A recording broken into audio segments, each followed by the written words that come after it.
Welcome back to Mom's Work. I'm your host, Kristin Weinrich, mom of two, teacher on summer break, and someone whose children have spent hours and hours playing with toys made by Melissa and Doug. Today's guest is Melissa Bernstein, co-founder of Melissa and Doug, the beloved toy company she started with her husband Doug in the late 1980s. Together, they've built a company centered on imagination, creativity, and open-ended play that has remained part of childhood for generations of families. Melissa is also a mom of six and co-founder, again with her husband Doug, of the Lifelines, a company that's focused on helping people find purpose, connection, and support through emotional and mental health struggles. She's been open about her lifelong experience with existential depression, and today we'll talk about building a successful life while carrying struggles that other people may not always see. Melissa, I am so glad that you're here. I'd love for you to start by telling us a little bit about your family, your work, and what life looks like for you in this season. Wow. Thank you for inviting me, Kristin. That was quite an introduction. And that question, that's like an entire podcast In itself, in one question. right? I don't even know where to start. I would say I'm going to start at the last part of it. I'm a creative, so I have to change it up a bit. But what life looks for me in this season, I would say I am finally at a place where I have the tools within me to be okay on any given day. That's And great. that has taken me an entire lifetime. So Wow. I think we're all born with our challenges, and some of us think the world is here to solve our challenges and Hmm.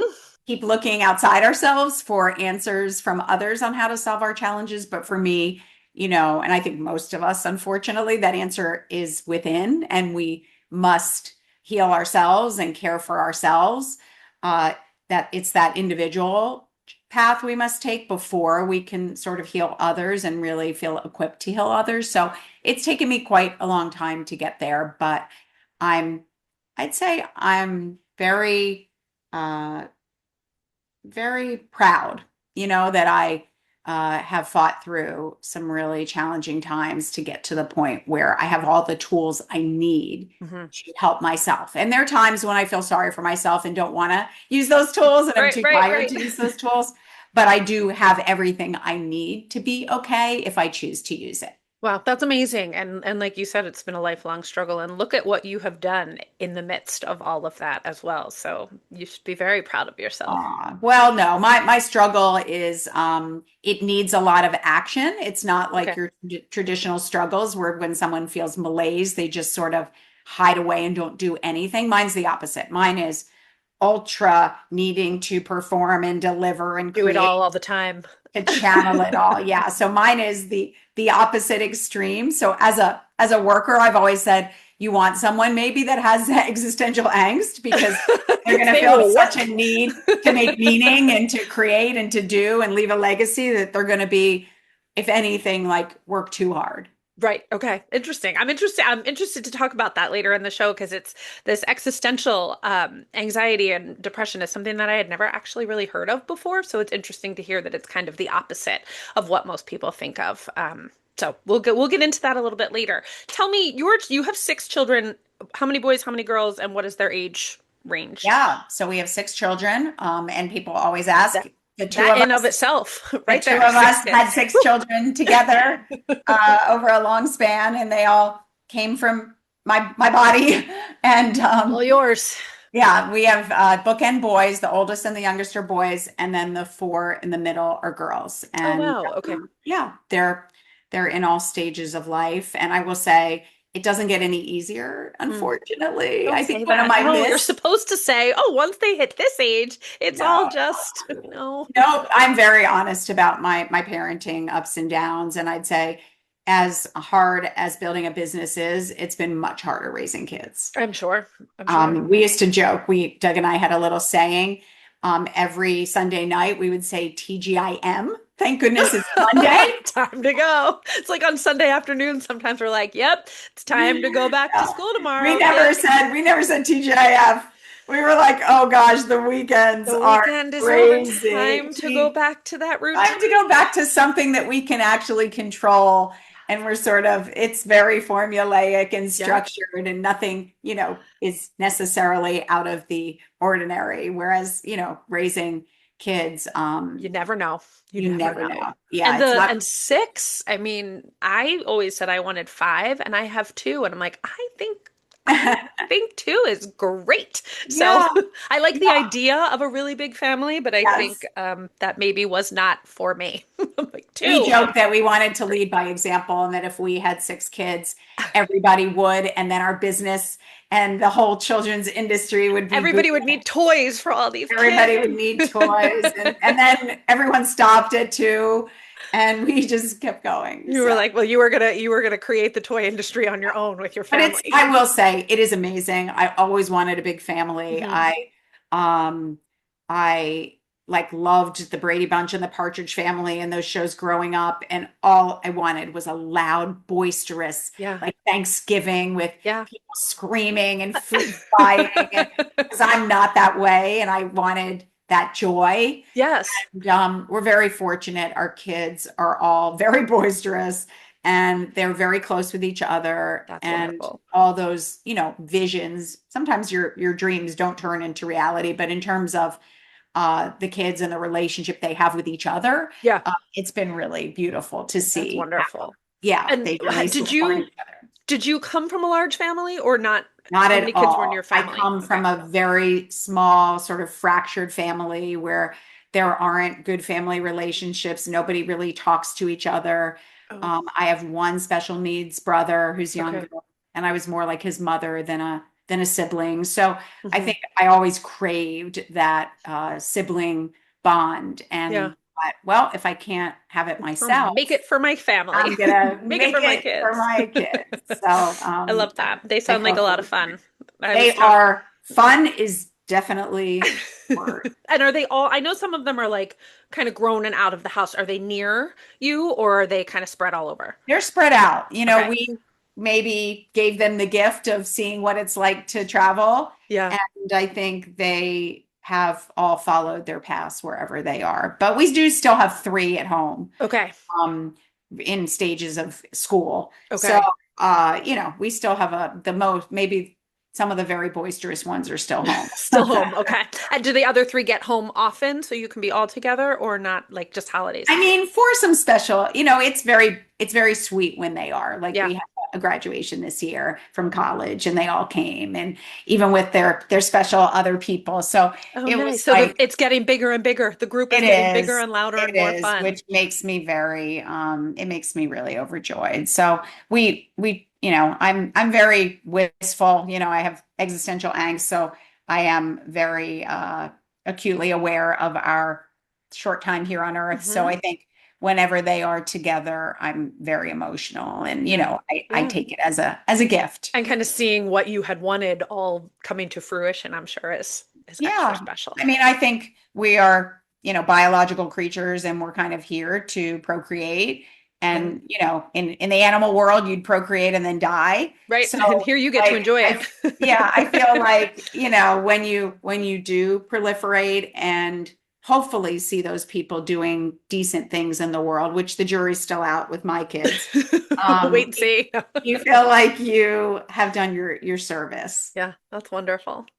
And what about you, in your free time? What do you like to do when you're not with your kids and making toys and starting companies? What do you do for fun or to relax or It's a what do you great question. Creating is my form of being. Okay. So I love nothing more than creating new ideas for Lifelines right now. And that is my Okay. fun. Yeah. New modes of flowing because we're a product company now. Okay. And so I'm really enjoying that. I love art and I'm always trying out new techniques for some of our flow art books. And then, nature, as with most people, is my muse. So I love nothing more. I'm a 2 a day walker. And Okay. Love that. I believe the mantra that everyone said, Einstein, Thoreau, Walt Whitman, they all said no idea was ever created without walking. So I do love a good walk. I say I do my best thinking on walks. And I made a joke on another podcast where I'll come home from a walk and, I'll walk into my house and I'll say to my husband, you know what I was thinking? And he's like, oh boy, because he knows when I go for a walk, I'm like, I had this great idea. And he's like, okay, what was it? I'm like, you do. You just kind of, you're out there in your own thoughts. Well, it And is physiological. I wrote a book recently on entrepreneurship, but it focuses on creativity. okay. And actually, the way your brain works, it does need those periods of putting everything unconscious and in the unconscious and focusing on something else. Okay. That So it is can work in the how background. exactly. That is how your brain generates innovative ideas. So That's interesting. it's not just a fluke. It's Hmm. actually the way creativity works. So Yeah. love walking in nature, love cooking, love anything with an ing. I love verbs. Okay. Love listening to You're an action music. kind of girl. Love Yeah. listening to music. Love traveling. I mean, all the beautiful things of life that Yeah. are here for us if we open our eyes. Yeah. Um, I love engaging in. I love spending time with my kids and Doug. And yeah, Just pretty simple. enjoying life. I love that. And I feel like in today's world too, intelligence, of course, is always important, but I feel like creativity right now in this day and age is really, people who are creative and thinking outside of the box and problem solvers. And like that's really kind of where the world is heading, I think, right now, especially with so many things being computer generated and, that people who can think in a creative way really have quite the gift and It's quite the a advantage. 100%. I call them white space creatives. Okay. And those are the creatives that can come up with something from the blank canvas of nothingness. Yeah. And that is the secret sauce of any venture. And I think if you have that, you have something that you can build a team Yeah. around. Yeah. Well, you seem to have lots and lots of it. So let's get into our conversation so we can hear about this brain of yours and all of your creativity. Okay. Um, so I'm going to ask you a couple of questions just so we can get to know you even more, and then we'll kind of jump into it. So what is it? I think maybe I sort of already know what you're going to say. What is it that motivates you professionally? Wow. What is it well, it's my internal makeup. It said that humans have a bit of psychic entropy in their brains, which Okay. is a fancy word for chaos. Yes. And I was born with a tremendous amount of chaos Okay. in my brain. And that chaos unchanneled turns into really dark thoughts because Okay. I have a very active brain. And when it's not channeled to something light and bright, it channels into really like scary, dark thinking. Wow. So I think the motivation for me is to honestly, my mantra of life, step on out of the head, moving Yeah. into the heart, free to channel all dread into jubilant art. That's my life mantra. And that's what you Step have on out of the done, it head, seems, moving right? into the heart. I've got to constantly channel it Yeah. into, and it's not just channel it into what's called little c creativity. So, little c creativity are things that you would do just for joy, Okay. like this word autotelic, just for the sake of doing it. Okay. They would be just little things you make that you stick on a shelf. That doesn't do it for me. That's called Okay. little c creativity, and it's done for like a hobby. For me, it has to be big C creativity Huge. Okay. that serves someone and impacts their life because I crave meaning to such an extent that stuff I make for no purpose other than joy doesn't do it for Doesn't me. do it. Okay. Yeah. So yeah, it really is who you are that motivates you professionally, right? It's who Just I am, and it being doesn't you. matter. It doesn't need a salary on it.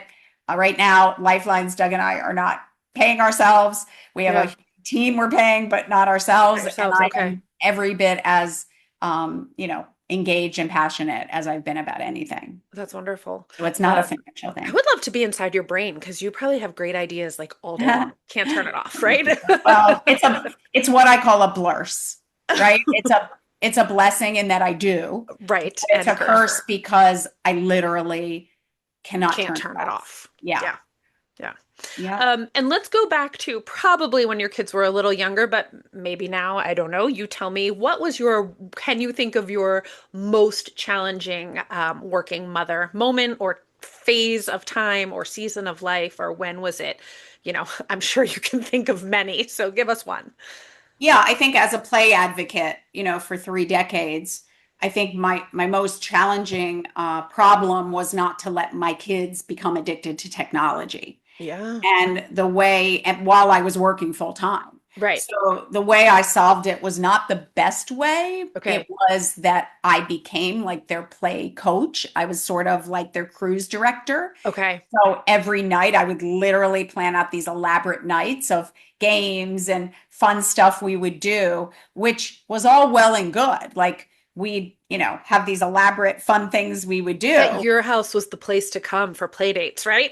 It was, All the well, we Bernsteins had have the best toys. Well, we had a mini I museum with mean, you had to. homage to Melissa and Doug. No, it literally was. We Yeah. built with a kitchen and a grocery store that were professional. Okay. So you were And almost like a children's museum in and of yourself in your it house. was. It That's was like awesome. where we held a lot of meetings and it was really fun. And our Yeah. kids would put on shows And and wait, that was in it's in your house. it was in our other, we sold that home, but Okay. yeah, it was But in our home. We built it wow. intentionally. Wow. With all the best sections. We had an entire dress up area where Okay. we had hundreds of costumes, Hmm. and it was like a children's wonderland. And I feel like sometimes my house looks like an homage to Melissa and Doug, but yours probably Yeah. really, really did. It really, really did. You know, It was really fun.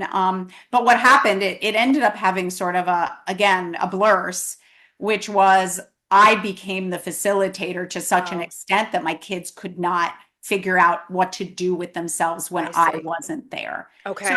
in the end, it was a positive and a negative. Yeah. And it was also very exhausting, obviously, when, it's all resting on me to like be there after working a full day. Right. Make sure everybody's having fun and playing and using their Yeah. imagination. And you're like, And you need alternate ideas because if one isn't working, you right. need to say, Everybody's okay, arguing. let's go to this. So it was good for my business because I got to keep thinking about play and Right. really understanding what kids needed to become engaged in play. And I created a little booklet on how to be an imagination coach for parents whose Interesting. kids don't know how to play. Hmm. So it had its positives, but in the end, it didn't really build resilience in them to I see. figure out what to do with boredom. Okay. So I ended up creating some very dependent kids. Okay.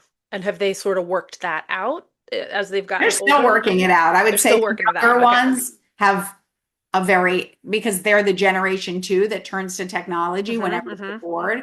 So I would say no, they are probably irreparably harmed by being the guinea pigs of technology. Okay. I Yeah. mean, they're fun and they're hysterical and but they're always on technology. Right. And they're kind of in that late They're teen. 18 and 19. Okay. Yeah. Yeah. Yeah. I mean, that is kind of right where it all sort of started. And yes. They were doing the Zooms during COVID and not paying attention. And Hmm. yeah, Hmm. they're right there. My last guest I was talking to, he has a daughter who's going into ninth grade, and a lot of our conversation, not a lot of it, but we spent several minutes on the fact that he and his wife held off on getting her a phone. She's going into ninth grade this year, and she just got a phone. And he's like, that was a big deal. And then last week we got this like onslaught from her of Snapchat, and he's like, and we're really trying to be so, you know, thoughtful about it, and it's not going to be your whole life. And he's like, but this is how they socialize now, and this is the challenge. And he was like, hold off as long as you can. And and it's a big thing. And I have to say, the school districts where I live near Philadelphia are taking a step back in that the kids have like one-to-one devices. Like the kids who I teach all have quote unquote their own iPad, and my children in their school district have iPads. And this year they are not sending them home anymore, which I'm like, hooray! And I don't use, like I tell the kids in my class, you may not use it unless one, I tell you or you ask me. Like it's not just like we don't do it at recess. We don't like go be a child. And so I kind of have it on lockdown a little bit. And I think, it depends on the age of the teacher. The younger teachers, I think, use it more and because it's what they're used to. But I love that the school districts are finally sort of noticing like, That's hey, the this only it way. doesn't need to go home. We're not using it all day long. And it's like a necessary evil. I mean, there are great things about it and good things we can show the kids and, watch this video or see this interactive whatever, but it can't become their whole mode of entertainment and so it's tricky. So I can definitely see where it's a hard one. It's a really hard one. Yeah, So it um is. and what would be the biggest compliment that somebody can give you? I think to say I'm creative.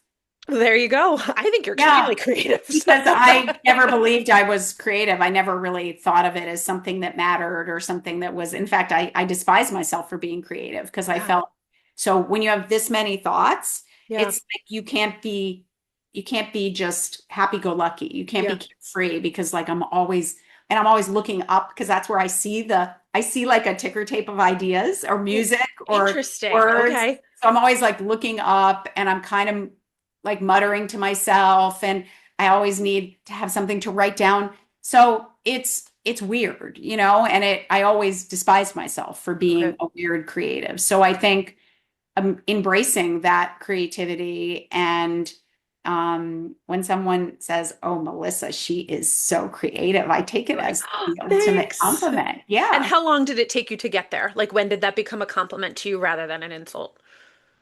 I Or not think an once insult, but Yeah, no, it was an insult. It was like you're weird. It was oh, definitely an insult. I would say once I saw that I could channel that same darkness into positive, tangible form that okay. could impact people's lives measurably.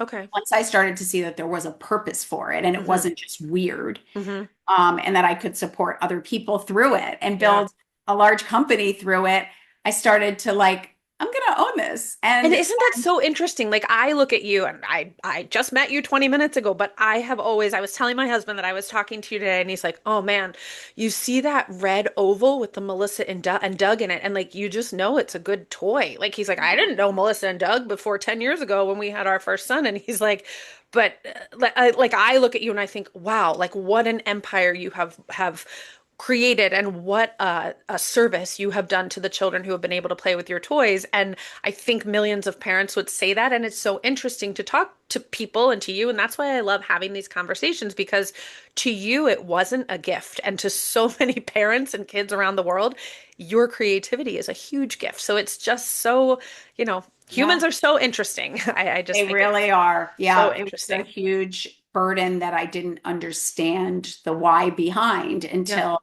I was able to use it productively. it's amazing. So, yeah. So now I'm channeling, and when I channel it into the more positive form, it feels really good. It feels good. That's great. That's such an interesting concept coming from you, that it was a curse. All right, so let's talk quickly about our win and challenge of the week. So, would you like to start with a win of the week or a challenge of the week? I think they're both in one for Okay, me.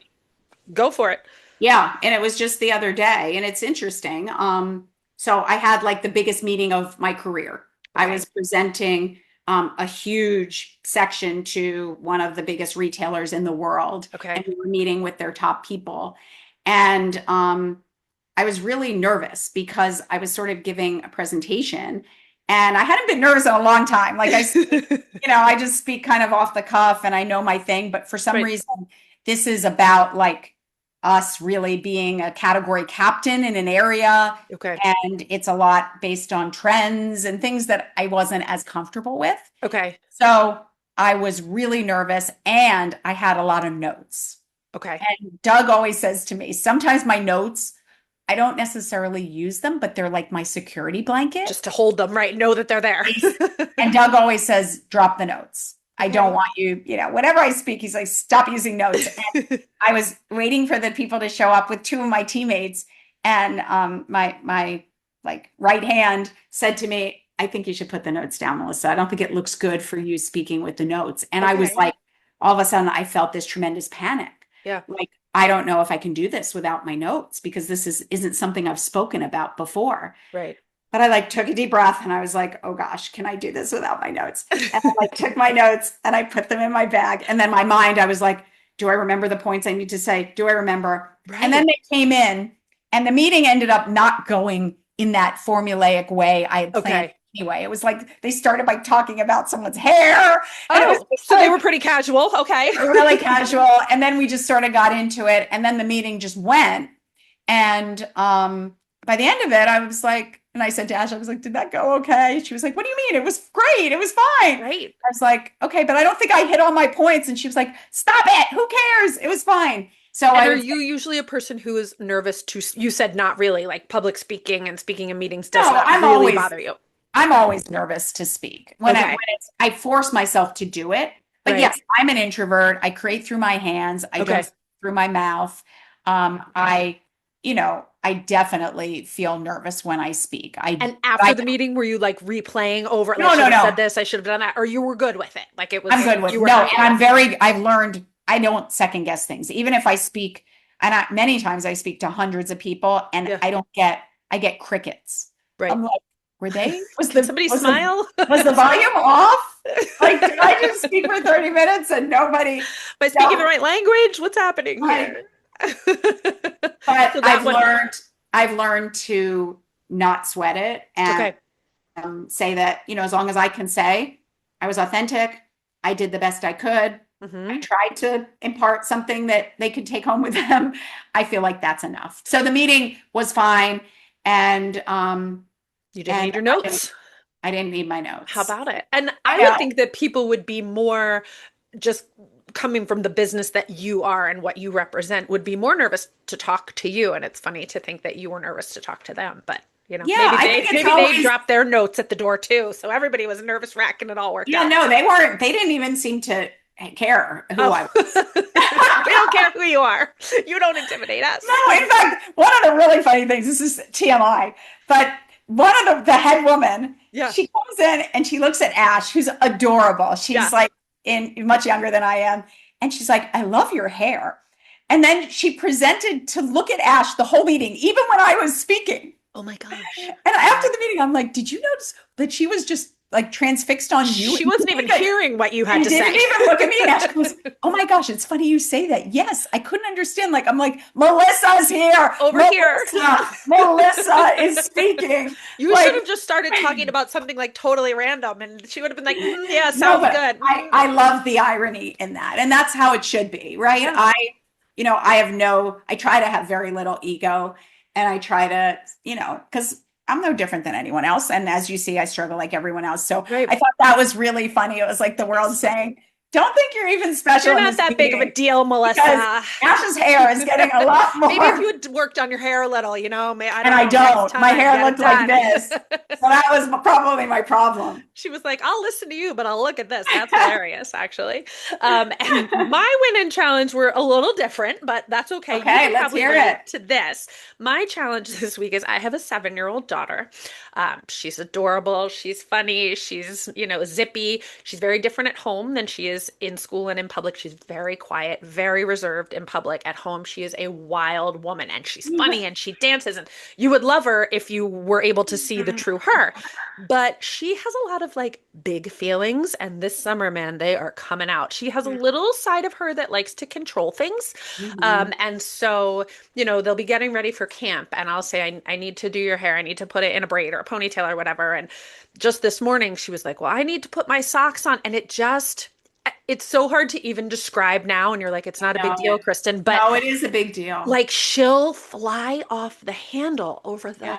dumbest things. Like, I need to do this. And I'm like, but we have 3 minutes. Like, she has no sense of urgency. And so that's part of like, she takes her time. And I'm like, you can put your shoes on while I'm braiding your hair. And then she yells and she cries. And it like wears on you because you never Yeah. know what's going to hit her, what's not, like what's going to be a big deal, what's going to be like, oh, sure, mommy, that's no problem. And then, like you send your kids off to school and everybody's mad at each other, like, or camp, and I'm like, I love you. And she's like, I love you too. And then I'm like, and my husband will be like, well, what happened? I'm like, I literally have no idea. I think I said she needed to put her water bottle in her backpack. And like, it just sets her off. And it's challenging, but it's frustrating because I'm like, I don't, what did I say that was wrong? Like you do You have did to it. put Well, kids first of bottom. all, Yeah. I never give parenting expert No, because go ahead. Please do. parenting advice because I am no expert.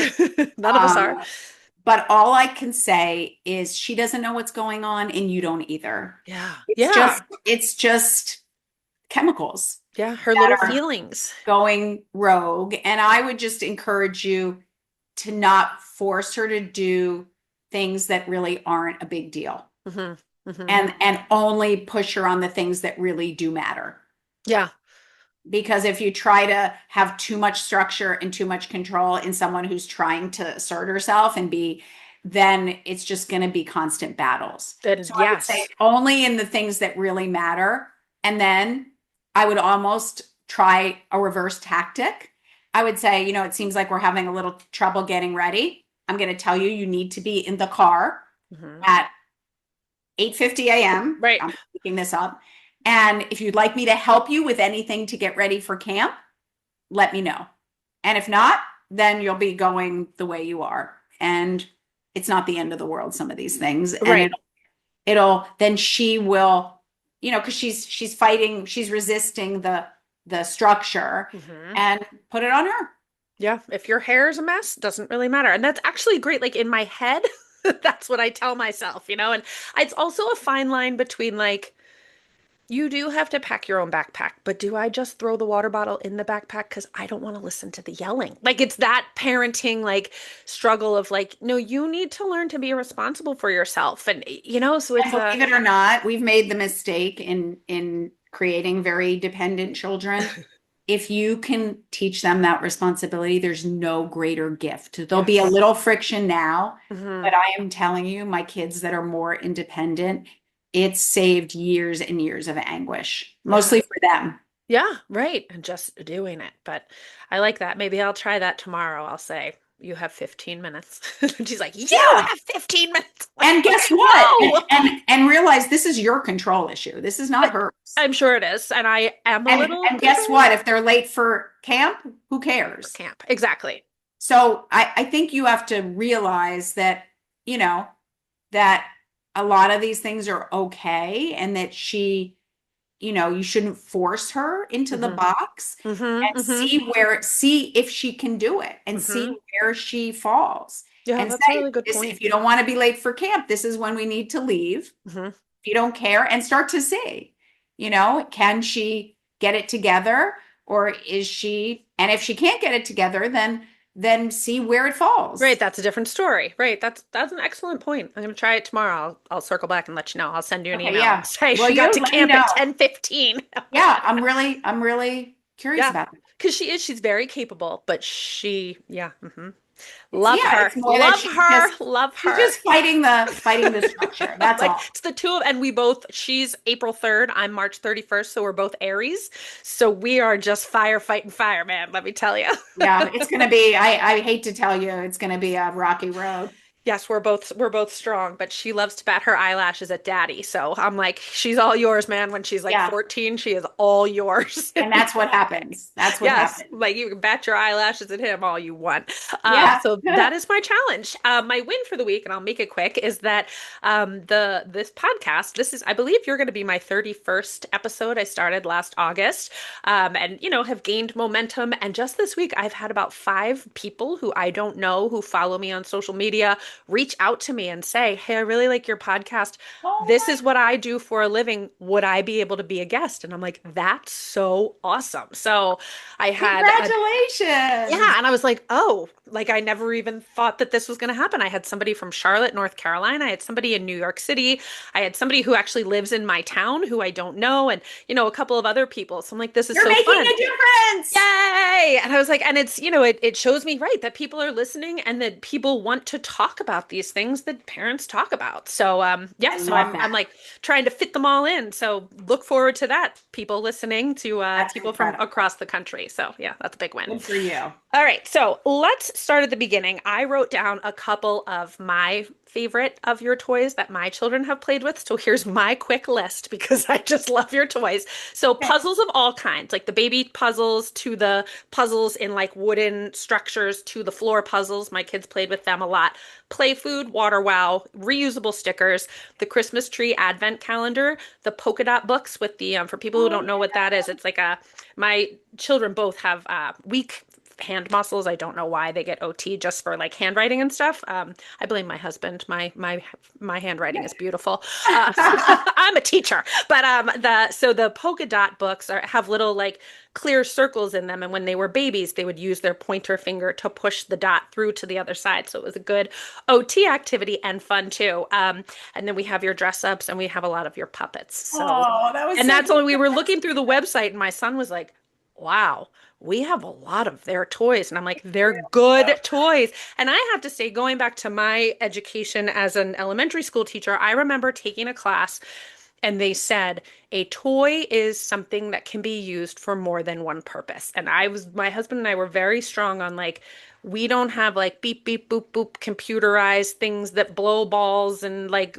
light up. We have toys in our house, and your toys were always something that I was like, well, if it's Melissa and Doug, you can get it. Like my sister-in-law is very funny. She's like, I know you're very specific about what your kids play with. Is this okay? And I'd be like, well, if it's Melissa and Doug, you can get it because it's like it's Oh, truly a toy. yes. And so Thank you. we and we have all other toys too. And but your things have always been Thank you. solid toys that my Well, kids. that's the definition of open-ended play. Yes. Open-ended play is the toy becomes, it's 90% child, 10% toy. And it can be And the used for different toy, things. And exactly, the toy is just a tool in the hand and imagination of a child. yes, yes. And the school district where my kids go to school, they had full-time kindergarten. And I think when my son was there, it was maybe only the second or third year of full-day kindergarten. And I remember at the curriculum night, the teacher made a presentation, and part of all of the kindergarten presentations that year was almost a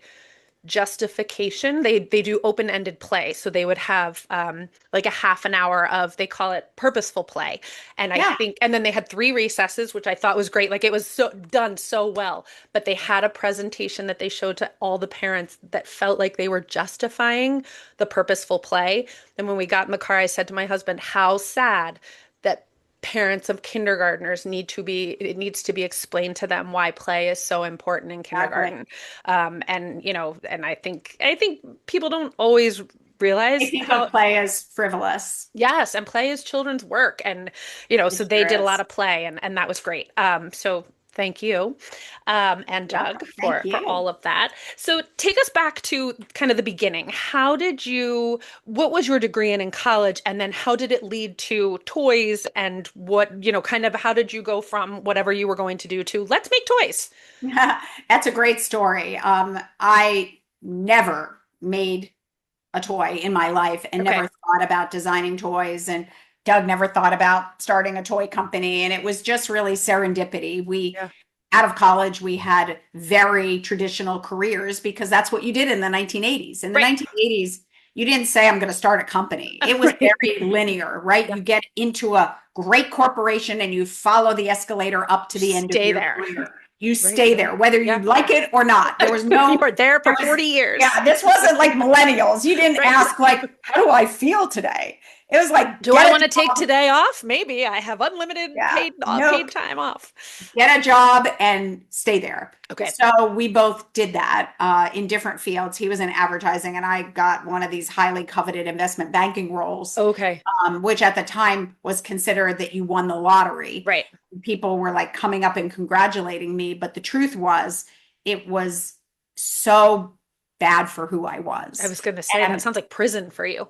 yeah, I'm not a numbers person. I don't like, like in the box. Hmm. I'm so out of the box. There isn't even a box. And the more I was in that role where people were really mean, they didn't care about the human. All they Hmm. cared about were using us as, tools. And it was said that, like, Hmm. they didn't promise anything different than that, Right. but it like started to impact my soul. And I Right. felt like someone who didn't matter, who was completely replaceable. So I started to fall into another existential lull. Right. And Doug, who was my boyfriend at the time, I would cry like every day. I was like, I can't go to work. I hate it here. Like, I don't know why I'm doing this. I don't Yeah. feel like I'm of value. People don't respect me. And finally, he just said, then let's leave and do something else. And I was like, I can't. My parents won't ever. They'll disown Wait, can me. I interrupt you for a minute? Explain, what is Doug's personality like? Is he the opposite of you, or is he very similar to you? He's the opposite. Okay. He So has a true opposites attract. Yeah, he has a very big personality. He's Okay. like very funny, life of the party, very cup half full Okay. mentality. I'm very negative, Okay. cup half empty, like worried, introverted. Hmm. So I would say people would always, when we went somewhere, they'd be like, "Is Doug here?" Like they would.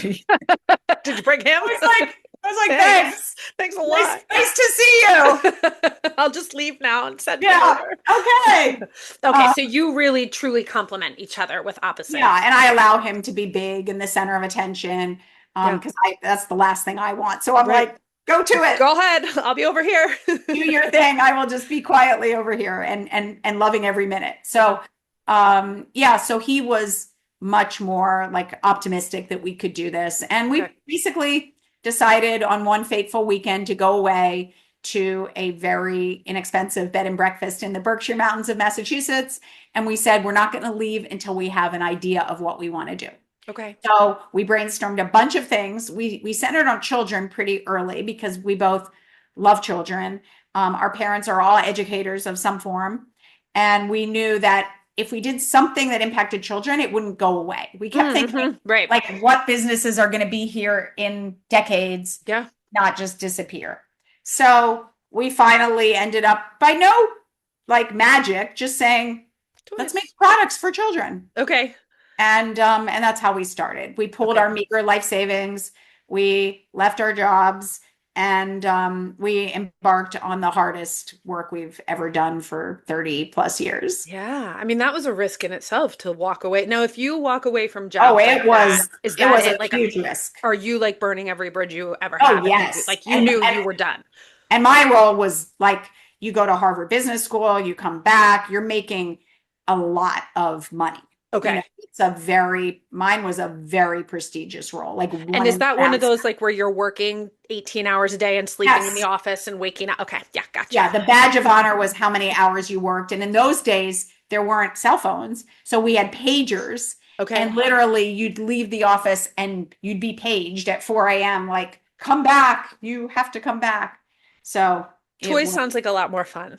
yeah, A it wasn't lot more any fun, but a fun. huge risk. I mean, a huge risk to do. Well, it was Huge. every bit of risk. And we Yeah. had to eat ramen and turkey hot dogs for years for 2 meals a day to afford, because Yeah. we didn't come from money. We Okay. didn't have people funding us. And Right. it was our savings that was supporting us for 20 years. We So built on did our own. I read that you made your toys in a garage? Like you literally, like you did it yourself? Like how did you go from making toys to getting the company? Explain that to us. Yeah, we didn't literally produce them ourselves, but we did everything in our little office. So, Okay. our first product wasn't a toy. It was a interactive videotape.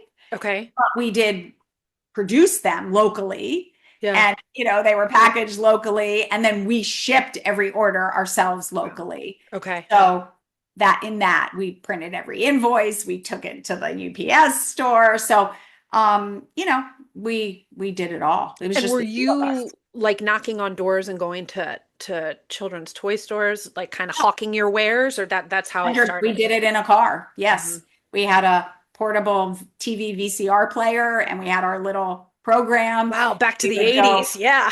we'd each go to separate regions and drive in our little beat up cars and beg people to try six of them. And it Wow. was brutal. It was really painful and hard, and not really that enjoyable, to be honest. It But doesn't sound that much but fun. we were doing it for survival, and Yeah. little by little, we just the videos didn't take off in the way we needed to. I Okay. mean, they supported us, Okay. but it wasn't exciting enough to continue to do it, because there Right. needs to be a little bit of dopamine, and it was such hard work for Yeah. the store had to play the video to get people to want to buy it, Oh, I and the see. retailers were not doing that. Okay. So it just wasn't a business unless you had it on television that Got was it. going to like fuel itself. Okay. So in the background, you're continuing to create toys and ideas and activities Yeah, while then we also had an doing this idea video. for a puzzle. We Okay. knew we had a good distribution model. Like we Okay. were selling to these little independent specialty stores. And we had great relationships with them, Yeah. but we didn't have a product that sold well enough. So Okay. we were like, okay, we have distribution, but we don't Move have on. the Yeah. product. Like we need product. And Okay. that's when we had a brainstorm for a wooden puzzle. And Okay. that's what really started Melissa and Doug. Okay. We changed our name. Our name was different. Our name was Lights Camera Interaction. It was Did a you have that for a while though? Like what did that we go with did. Melissa and like I feel like I've It was seen our that. name for about probably 8 years before we changed. It Okay. started, Melissa and Doug, the puzzles started with Lights Camera Interaction. Okay, so maybe I have seen things that have said that on it. Does Yep, that sounds familiar? Okay. definitely. And Okay. then it said both. And we had Okay. both for a while in the transition. And the name was really funny. The reason we changed was because we had a label on the back of our product and we had a big 800 number. We felt Okay. very strongly that came into our home. We were like, we wanted customers to talk to us. We wanted to Interesting. know, are we on the right track? Are we not? Right. So we And would this is say, before people could send you a message or an email. I mean, you really were like this the was like, ground from the ground up. oh, yeah, that was the only way to contact us. So we'd Yeah. say, we'd love to hear your comments or questions. Please call us Yes. toll free number. And then we signed it Melissa and Doug. Doug. Okay. And because we were not great graphic designers, Right. the Melissa and Doug was really big and Lights Camera Interaction was really small. So when Oh. people would call us, we would say, hello, Lights Camera Interaction. And we'd hear a click. And at first we're like, oh, people What's are just going on? hanging up on us. Yeah. Then 10 seconds later, the phone would ring again. And I'd say, hello? And they'd say, is this the Melissa and Doug company? Oh, no way. So it kind of just happened on its own. So thousands of people started calling and Melissa saying, and Doug.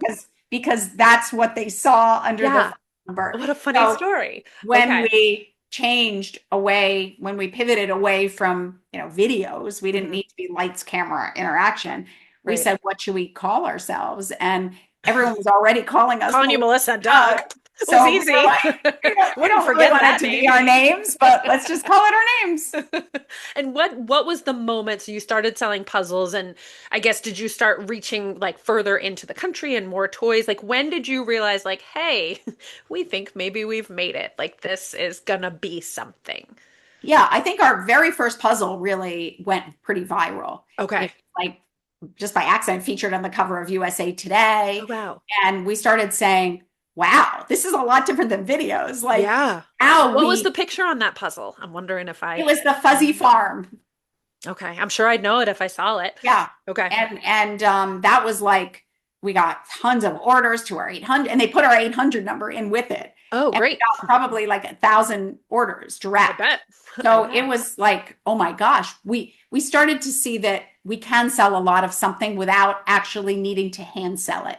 The Okay. videos required too much hand selling. Right. So we've said, I think we have a potential puzzle company here. Okay. Lots of fits and starts. Yeah, yeah. Our How path many is not years was like this. that? Like when did the puzzle start? How many years into the Our company? first puzzle was in 1991. So that was what, four or 5 years? Our first video was like 1988 and Okay. 89. Okay, so Yeah. relative We probably made didn't feel three fast to videos. you, Yeah, we but made three relatively quickly. videos, one a year. And Okay. then and yeah, we have a lot of crazy stories. Our first video ended up going viral Oh, as a meme and okay. getting like 200 million views. Okay. I mean, so viral that here's the craziest thing ever. We never really talk about the videos, right? Okay. They just went away. Okay. Quietly into the People, night. and we always say our first product was our wooden puzzle. We Okay. don't really talk about them. But we were at dinner one day, like 10 years ago, and the kids it wasn't served yet. They were sort of gathered around their phone laughing at something. And I heard this voice say, who are you? Which is a line from our video that their live action videos. Yeah. And I was And you were like, I was like, Brett? And I said, what is that? And they said, oh, it's this, what do they call it? There was a name for it. It's this pretend guy and it's going crazy at school no, and they're making fun of this kid from this program. no And way. I was like, wait, what? I said, that's our product. And the kids were like, shut up. They were like, and I was like, Doug, Doug, We're going viral 30 years later. what the heck is going on? Oh my That is, gosh. and they were like, what? I was like, we made So that your kids product. didn't even know the videos. No, Oh my gosh. Okay, that's no. great. Yeah. And then the rapper DaBaby, it's in one of his songs, Okay. a line from it. He contacted us to try to buy it. I Whoa. mean, it's a wild. Man, it really came back to haunt you, right? Like 30 years It later, really you're like, did. okay, here it is. It's really funny. And the kid who was in it ended up like getting on what do you call it? Where you make the little clips for people. Like he kind of became famous. Oh, he He had was, like a moment. Okay. yeah. He's probably what, like 55 years old now? Yeah, It's like, yeah, exactly. sure. Like 40 having a moment. That's really funny.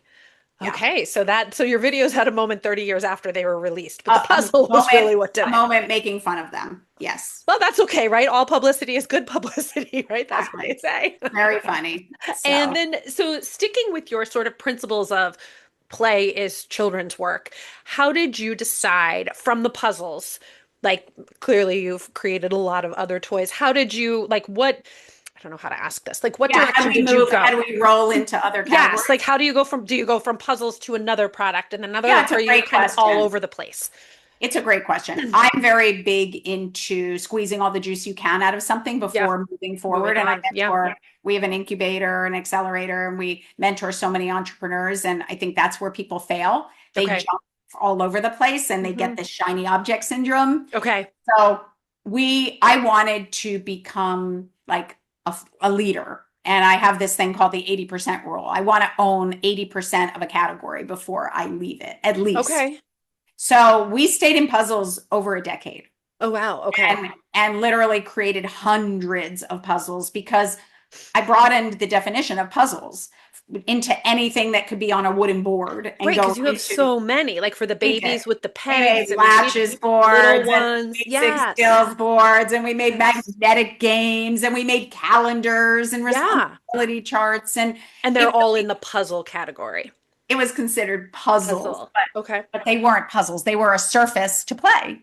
So that really became our work. And I Okay. didn't want to leave it, even though I despised that people called us a puzzle company Yeah. because I knew we were much Choice. going to be much more than that. Right. I stayed there. And then I stayed pretty close to the tree. I Okay. call it the tree of familiarity. You don't want Okay. to jump too I like far. to say my box of safety. I like to stay right in Yeah. here. Uh-huh.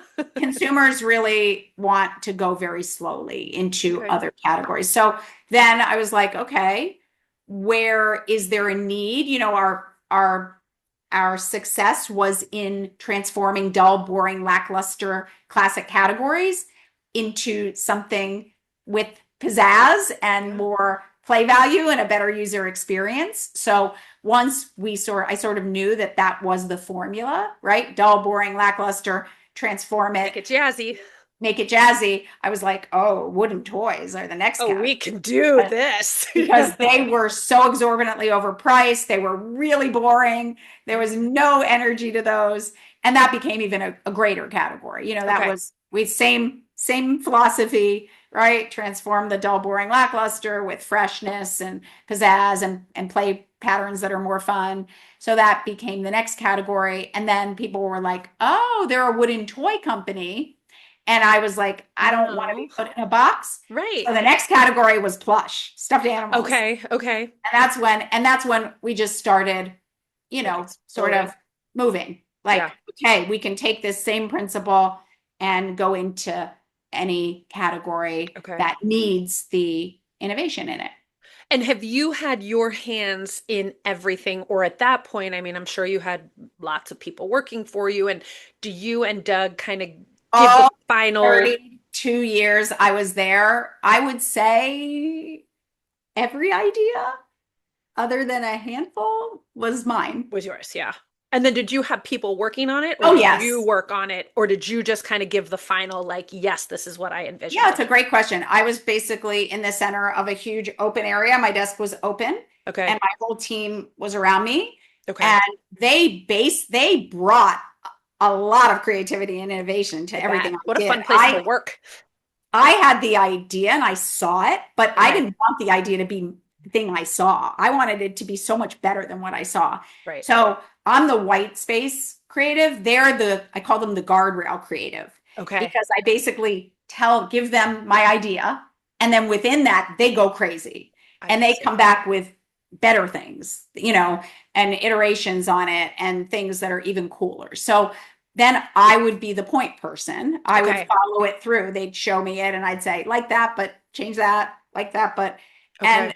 then ultimately always testing every final, production sample, okaying it, and then having it go. And would you have kids come in and play with your things? Like, how did Oh you? yeah, we had Yeah. a very rigorous it was really fun. We actually hired parent testers on our Okay. team Okay. because given that our toys needed to usually be facilitated by a parent and they're Mm-hmm. purchased by a parent, Mm-hmm. we wanted to make sure that the people that tested them really cared.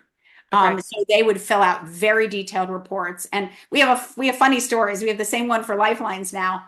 We had a parent that called us once, and she was so critical about a lot of things that she didn't like about our Oh, product. She had okay. homeschooled kids. She was in Florida, and I mean, like a litany. And we were like, wow, this woman really cares. Anyway, we ended up hiring her as our number one parent tester. Scrutinizer. Yeah. She knew And she was going to tell she you the truth. and she became immeasurable at helping Wow. us get to the bar we wanted to hit. With Okay. Lifelines, we had a person like go through one of our flow art pads and find like four of the tiniest little typos. Like this letter is missing a, and we were like, we gotta, because we were having some proofreading Gotta issues. hire her. We gotta, and we did. Wow. We hired her now to proofread, and she's now part of our team. That's amazing. So Isn't you that really cool? did want the customer feedback. We desperately want it because Yeah. our bar is really high and sometimes we can't hit it alone. So Well, anyway, we had parents testing it. We had preschools we worked with, daycares oh, fun. that tested it that we would get big reports from because that was long-term use, Okay. play pattern use. So Right. absolutely. And then I would take every single product home, play with it. I was the most critical Mhm. and give detailed changes throughout. And what was would you say was your very favorite toy that you ever created? That's a hard one. It is. It's really Or do you hard. have a top, couple that you're like, man, these three Well, really stand my out? favorite category, without question, is pretend play. Yes. I Okay. love all the pretend play. And I think one of my favorites, it's on my desk still, is the thirst quencher dispenser. Oh, okay. I don't think we have that one, but I think I've seen it. Oh, it is like basically, I always brought things to life that my kids love doing, Hmm. but weren't in a toy. So, when you go to the fast food restaurants, they love like pushing Yes. them down with the Yes. ice and the drinks, and they would always keep overflowing it and filling it. I was Yes. like, That's get so over funny. here! Yeah. Stop, Stop pushing stop, it. Let me do stop pushing it! it. Like we don't need more drinks. Now there's water on the floor. Yeah, Yeah. exactly. It's overflowing, and the people are looking at you like. Yes. And you're like, let me grab a So napkin real we quick. we tried to mimic that. Oh, so Um, fun. and it really works. It's very, Okay. very cool. The Oh, other thing that's really we funny. mimicked recently that got toy of the year, it was always on my list. It came out a little after I left, was a vending machine. And same Oh, thing. fun. My kids Okay. love vending machines. I wanted to recreate like a vending machine. So those are the toys that I love the That you most. really love. Yeah. The And they could ones tell. that mimic things in real life that you can't do every day, Mhm. and that the kids really That love. they Like love, right? they're Like very realistic. I remember when I was little, I used to like to pretend that I had like a checkout machine at the library because I Yeah. just thought like the Oh, thing that right. like the scanner they had was so fun. If I had had like a play scanner, man, I would have been happy as could be. So you're right in that we like now as adults, you're like, who cares? But kids just think it's so much fun to play with. Yeah, one of the toys that was always on my list, we never quite got to it, was the conductor. You know how you punch the ticket when you're on a train? Oh, Like yeah. I Oh, loved that's a good one. it was like a train conductor set that you Yes. would be able to punch the ticket. Yes. And you So wonder how many kids would even know what that is now. that's But why we didn't do it in yeah, the but it would be fun. You could do like, I don't know, paying an Uber driver. No, I don't know, something. You're like, that's not as much fun. My son, who's 9.5, he said, tell her that I really like her play food. And I said, I will let her know. oh, Because I mean, my kids are 7, almost 7.5 and 9.5. And we put the play kitchen away for a while. And then my daughter was like, can you bring it back? And I'm like, you look at your kids and you feel like they're getting so old. And then I'll walk into our family room and I'm like, oh, they're playing like the pretend and you're like okay good we're still like they're still little and you my can daughter's like tell her I played with Barbie till I was 14. My sister did too. I was probably playing baby dolls until I was, older than I should have been. But yeah, I mean, it's just I'm like, if you just go play, like go Of play. It's course. so That's magical. why, we have That's why we fertile have toys. conversations. So have you moved on from the company? I have. Okay. So did you sell it? We Okay. sold Okay. And two, are two, you 2.5 years ago. completely out or We are completely out. is that It was a hard? very gradual process. It was the hardest thing of my life. I fell Yeah. into another existential depression. Yes, Yeah. because it didn't happen in a good way. It Okay. ended up not being the exit we wanted.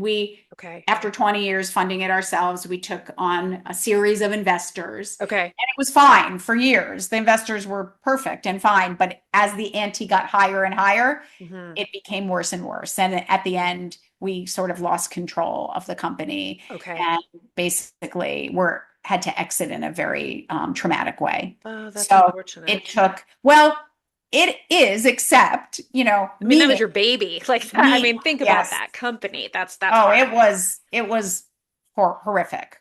But, as a student of meaning and a meaning coach, one of the core tenets of meaning is you have to believe and find unconditional meaning in every single thing. Okay. So, my biggest challenge of my life was rising from the ashes of this company that I built before I even had children. Yeah. It was Yeah. my first baby, Yeah. and learning to be okay, Okay. and building something else that Mhm. is bringing me, honestly, even more joy than Melissa and Doug. Okay. So there you can kind of let it be free. If you love Yeah, and something, I would right? say Let it go. exactly a Yeah. third of our employees now are Melissa and Doug. Okay. So they followed you. Yes, well, we You plucked brought them. them. Yeah. Okay. So anyone who's listening, new products and stuff that are being put out are not you. It's the new company. Well, but they're me, they're even more me because now I'm making them for me. No, I mean anybody who's buying Melissa and Doug toys now that are like Oh, new right. products, you're out. It's Exactly. I'm okay. out. And They're are still you my people. are you And I pleased with what they are coming out with, or have you just It's a removed really yourself good completely? question. I find myself very critical, Okay. Yeah, I so mean, knowing myself, I'd be like, well, it's okay, but no, it's not as good as I would have made it. But yeah, that's hot. That's yeah. hard. Yeah, I have to get rid of my critical mind, but Okay. the truth is the people doing them are my They're people. your people. So you felt a little like, And I think they're like the vending machine. I mean, it was on the list. It mhm. just got there slightly after I left. I think they did an extraordinary job. It's Okay, good. exactly how I would have wanted it to be done. So could do a So little piece. but they're also doing a lot of licensing and stuff that I don't believe in and I'm not a supporter of. So it's a mixture. But I Okay. think some of the food toys are really cute. Like we had that down. To be Yeah, honest, our food category was so it's good. beautiful, and Mhm. we had The these pizza cool, and the tacos and the yeah, cookies and we've done, yeah. and Yeah. we've pushed the bar on that. I would say in pretend play food, we're still hitting the mark. Okay. So, and I guess it's good, like you were saying, that you have something else to focus on, so you can It just really is. you That's need the it. only way I healed. It was a death. But Yeah. the Oh, for problem sure. with it is it wasn't a death. It continues on, but in a way I'm so It's like a against. breakup. More It's a like that. You're breakup, like, but then you have to watch it be handled in a it's way in that like you every don't. Target store that you go to and everywhere that you Yeah. look. But Yeah. it was a really good lesson, and I'm able to build Lifelines. Doug and I are building it like with all the joy that we built Melissa and Doug.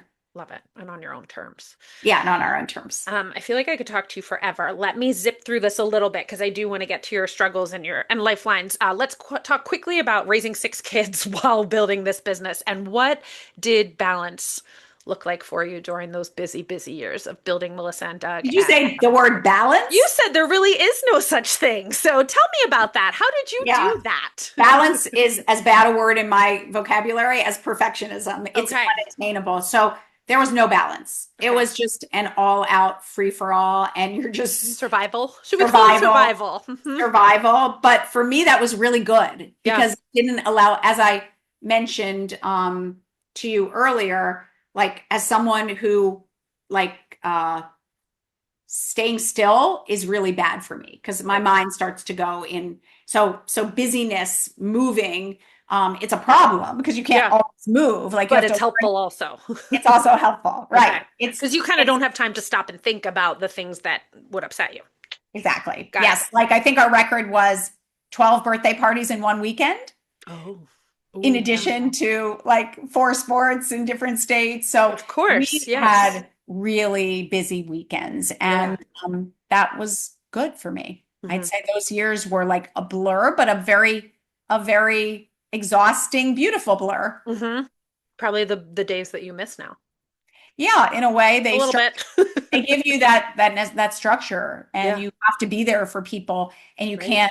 you can't lament your own, your own self. So there was no Right. self-care, but it was caring for others. You were busy. And did you have help or did you kind of do it all yourself? We did. Yeah. I mean, you would So have once had to, we even what to we like had, grocery shop. Like, can somebody go yeah, grocery so shop for me? it's a great question. We started with obviously no funds and very bad help, so bad that I feared for my kids' lives when I went to Oh, work. yeah. Like couldn't afford good help. Yeah. Yeah. Um, but once we could, one of my advice to women, working women, is there's no price you put on good childcare. Hmm. So once we could afford it, we got the best, Okay. and they lived with us, and we had a village. I mean, Yeah. I'm not ashamed to say the only way I could travel to China and I could work the Oh, hours I right. worked, Yeah. I mean, you had to and try. Did you travel a lot?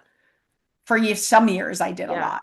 Yeah. But once we had a team there, I didn't have to. Right. But the only way I could feel okay about working so hard was to know that my kids were being cared for by Hmm. like loving people. Yeah. So it was, yeah, it was a village for a while. Yeah. Um, it's not anymore. Now it's back to Now they can nothing. take care of themselves, right? Yeah, but it was for a very long time. And knowing that, like I could put good food on the table and didn't have to run home and cook it myself Mhm. because, if you have that many kids, they have different food preferences. And Right. it was really, I was very burnt out when in the mode when we couldn't afford help Oh, and I yeah. had all these kids Yeah. and I wasn't serving them well and I wasn't serving work well. And it was just a very challenging period But you until pushed we through. could get the right help. Yeah. And then that made all the difference. It really I'm did. sure. Hmm. You need it. And did you ever feel like because you had the help and you were able to work, then you didn't miss out on the things that were important? Like you could go to the school plays and you could do the things, the soccer games and the It's whatever. a great question. So again, I speak to a lot of working women and I'm a real proponent of having something of your own that matters. No, I was definitely not able to do all the things I wanted to Okay. do. Like I could never be in the classroom. I couldn't go on a lot of field trips.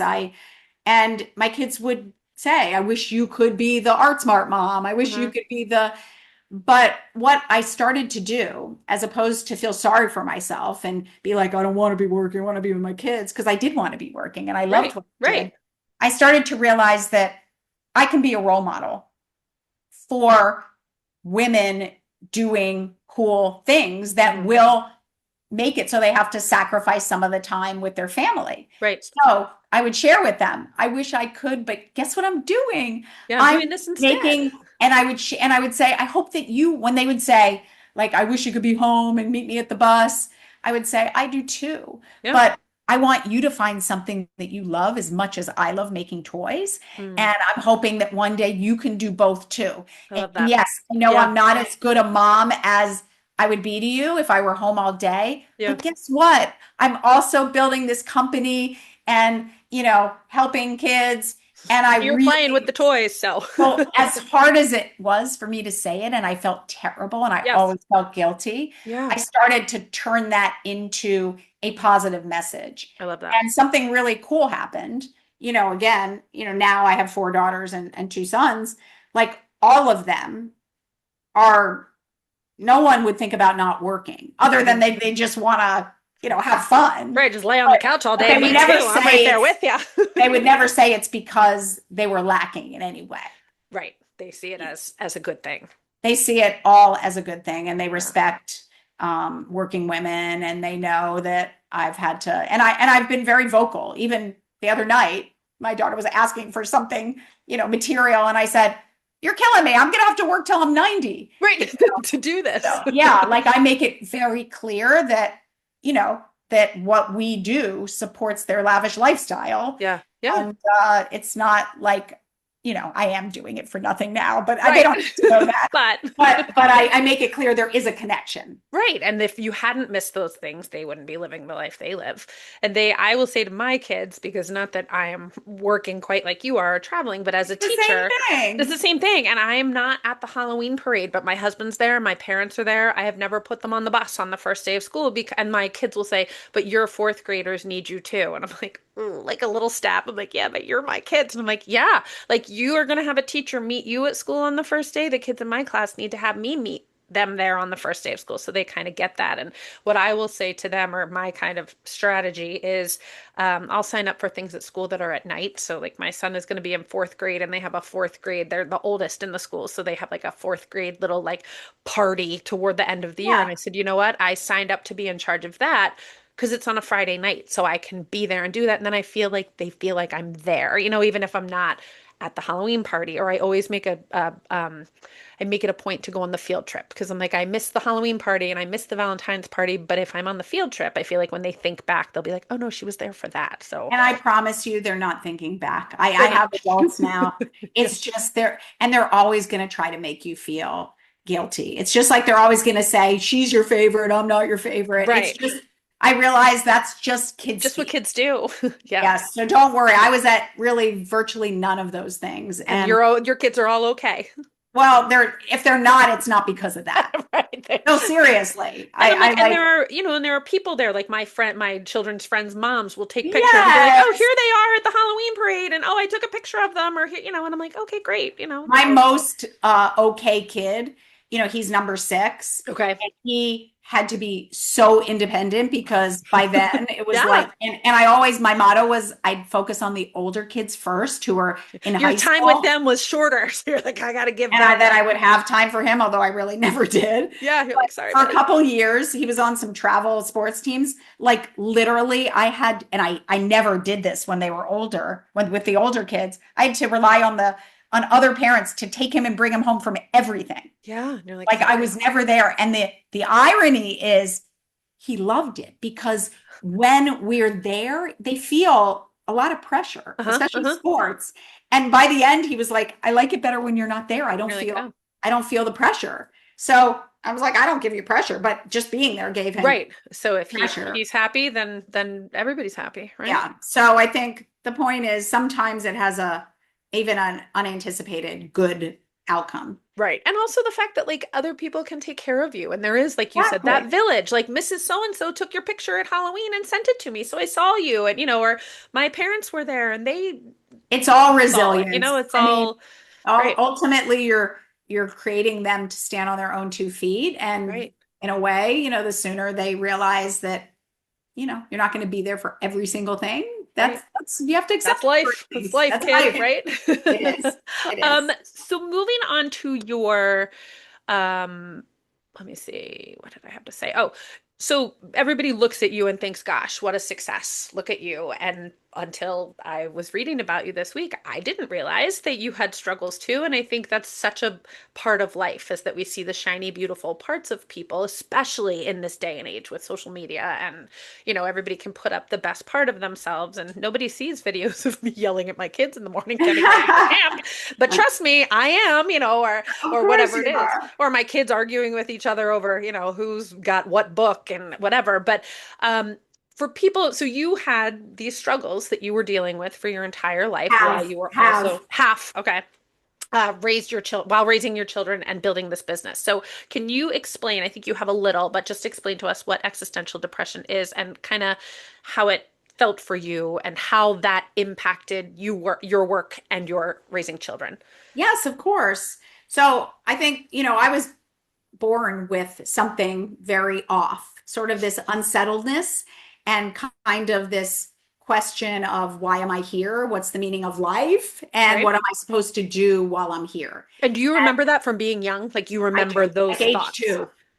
I Wow. do. I remember feeling like I don't belong here, like something is really wrong. And why Wow. are Okay. people so happy when like the clock is ticking. And it was a really very odd sense, like Yeah. you're an alien and don't really belong. Okay. So I always was asking this question, why? And I couldn't quite understand like why I was here and what I was supposed to do here. And it's somewhat connected to a connection with spirituality in your soul. Okay. And for a number of reasons, certain people happen to have more of a genetic component for a soul connection, and the soul is what craves meaning. Okay. So if you have more of a connection to your soul from early on, you will have that will to meaning more greatly than others. Okay. And I think because I couldn't really verbalize it, I tried to through I wrote very dark music, I wrote very dark verses. Okay. But when I let them eke out, I just vaguely remember getting a very like, you're a child. Why are you why Right. are you doing this? Like, go Right. out and play, be like a normal child. I got a message very clearly that Okay. it was wrong to be um, acting in the way I was. And I Probably kind of scary for your parents in that they were like, really oh my scared. gosh, just you're fine, go ahead, because you wouldn't want that for your child. So you can Right. Like, understand why what they are were you like, thinking about? Why are you just go thinking about all play. this doom and gloom? Go out and Yeah. play. Yeah, everything's And I fine. Go. remember thinking to myself, like, do they think I don't want to go out and play? Like, I can't. Like, Right. I can't get these thoughts out of my head. So, and through that, I became very nihilistic. And nihilistic is the lowest form of existential angst, where Okay. you believe that potentially there is no meaning and that we as humans have no ability to make meaning in a meaningless existence. And that's a very victim mindset, very as disempowered as you can get. Okay. It's like, I can't do anything. Okay. I'm just being, moved by the current with nothing to stop me from being dragged from side to Okay. side. And there's So no point in trying to there's help no myself. point. Okay. And that's the point when people, do really dire things. And I Mhm. was there. I Okay. was at that really low point. But At what some age would you say? Like in as a kid? in as a kid, Okay.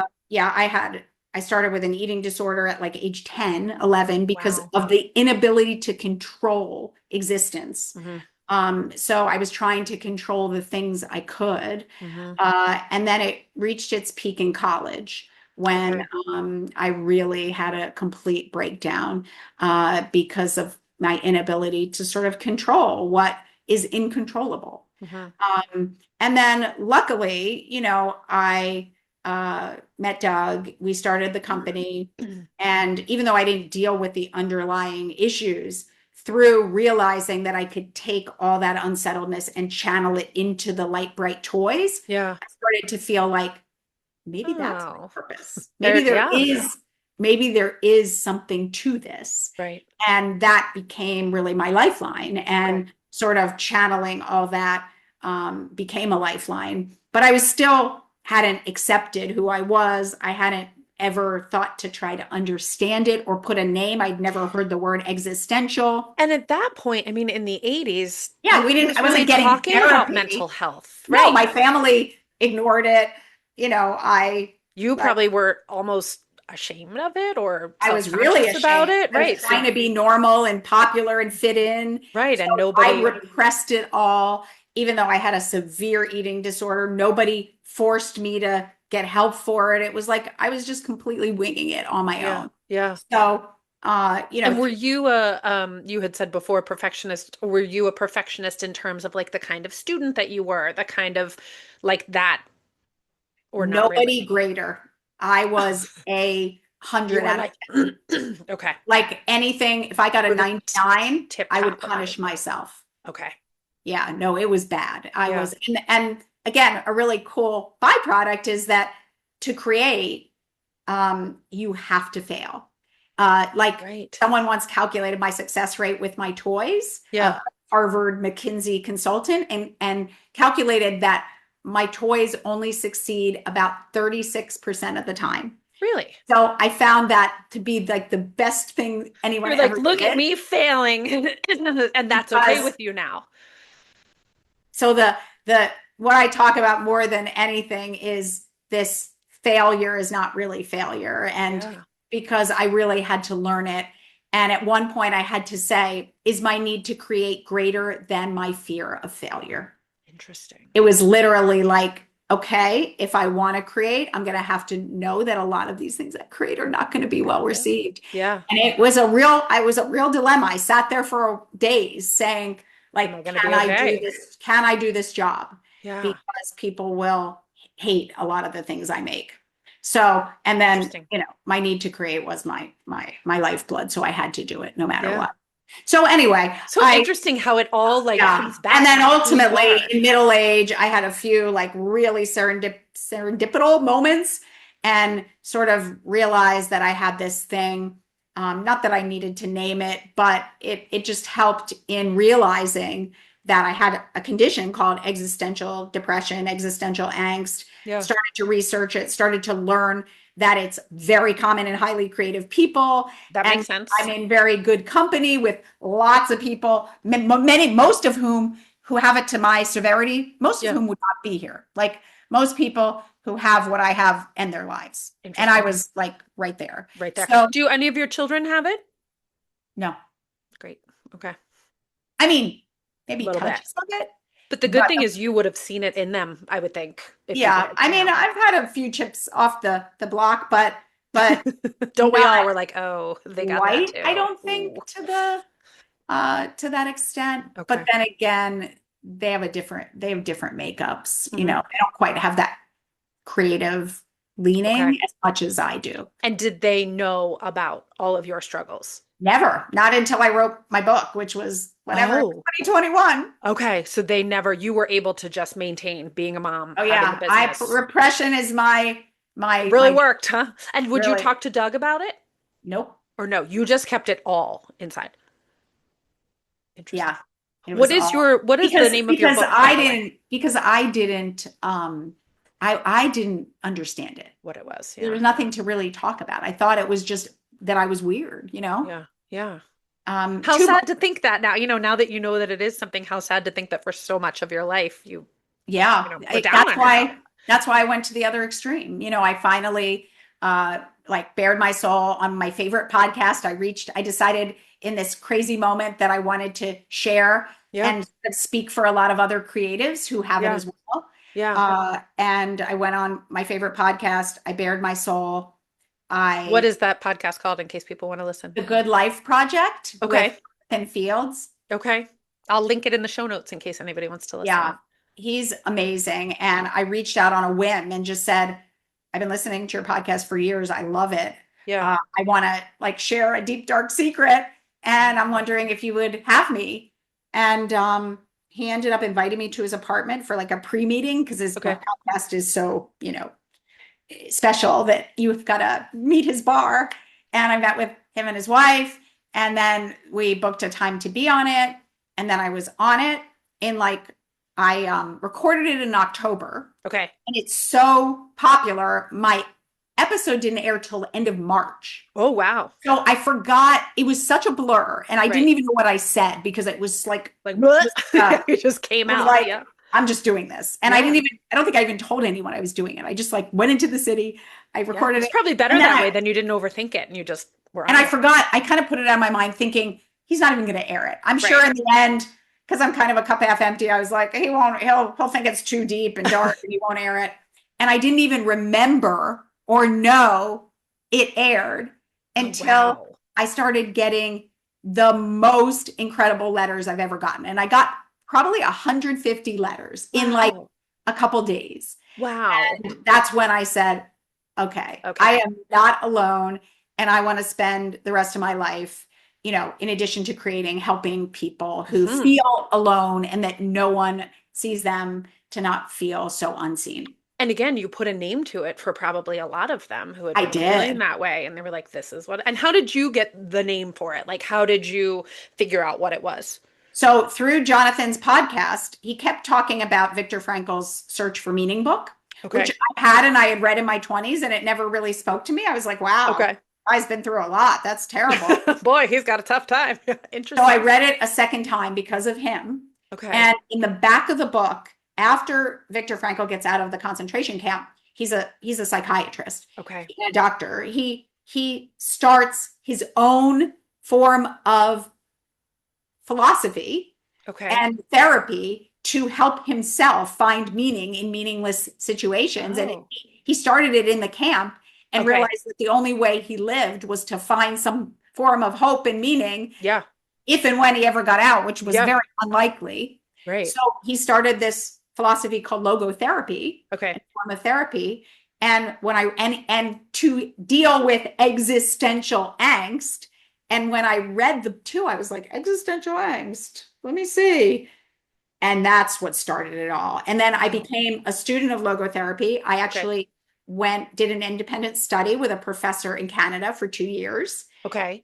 got my certificate, and I'm a member of the Viktor Frankl Existential Psychotherapy Institute in Vienna. That's amazing. And I have been coaching others for years on how to find meaning in their own lives. And the Okay. philosophy resonated so deeply with me that you could have sworn I created it myself. Wow. It's not well known, no one knows it. And I Yeah. just became a disciple of it for my own life. Okay. And the framework is just so beautiful and so simple, but so difficult. Hmm.